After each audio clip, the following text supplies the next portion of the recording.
गठबंधन से अलग होने का फैसला तो लगभग मैंने कर लिया है। नाराज मैं किसी से नहीं हूँ।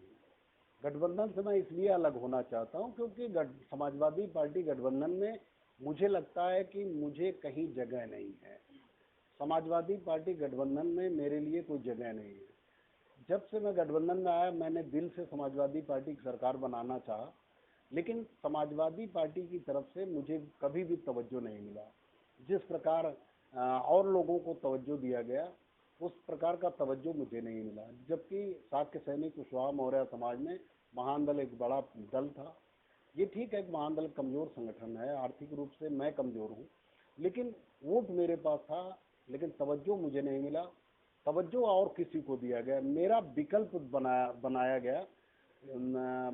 समाजवादी पार्टी ये चाहती थी कि वोट तो मिले शाक्य सैनिक कुशवाहा मौर्य, लेकिन केशव देव मौर्य एक बड़ा लीडर न बन पाए, इसलिए विकल्प के रूप में उन्होंने मुझे कमजोर रखने के लिए स्वामी प्रसाद मौर्य को रखा।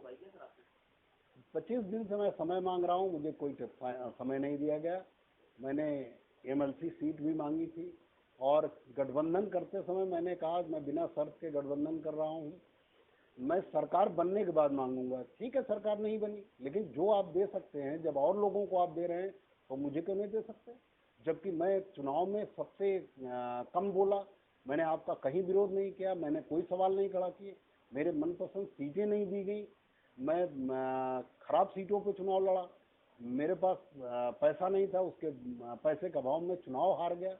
मुझे 8 सीट देने का वादा हुआ था, लेकिन उसके बावजूद मुझे केवल 2 सीट दी गई। और मुझे पहले से भी पता होता कि अगर 2 सीट दी जाएगी तो मैं एक ही सीट पे परिवार को लड़ाता, एक सीट किसी को एडजस्ट कर लेता और उसे कहता भाई मेरे परिवार को भी लड़ा लो चुनाव, मेरे पास पैसा नहीं। लेकिन मुझे अंधेरे में रखा गया।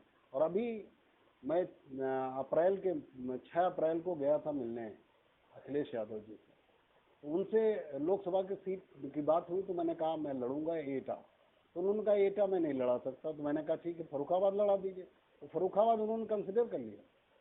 लेकिन मेरे आने के 2 दिन बाद 8 अप्रैल को उन्होंने मेरे ही समाज के एक व्यक्ति को प्रभारी बना दिया समाजवादी पार्टी की तरफ।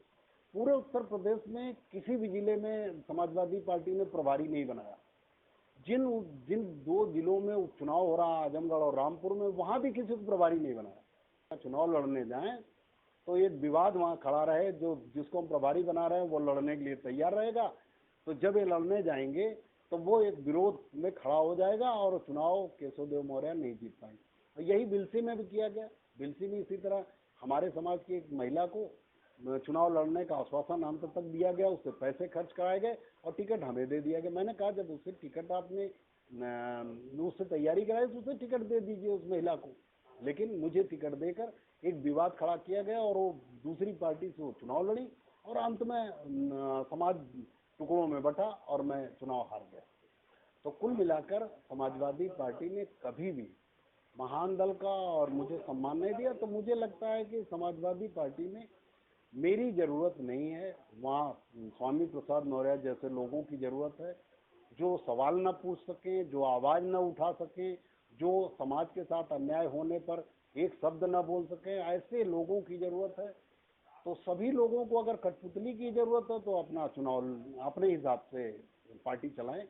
मैं समाजवादी पार्टी में फिर मेरे रहने और न रहने से क्या फर्क पड़ता है। समाजवादी पार्टी को मेरी जरूरत होगी तो मैं सोचूंगा, लेकिन मुझे लगता है समाजवादी पार्टी को मेरी जरूरत नहीं है।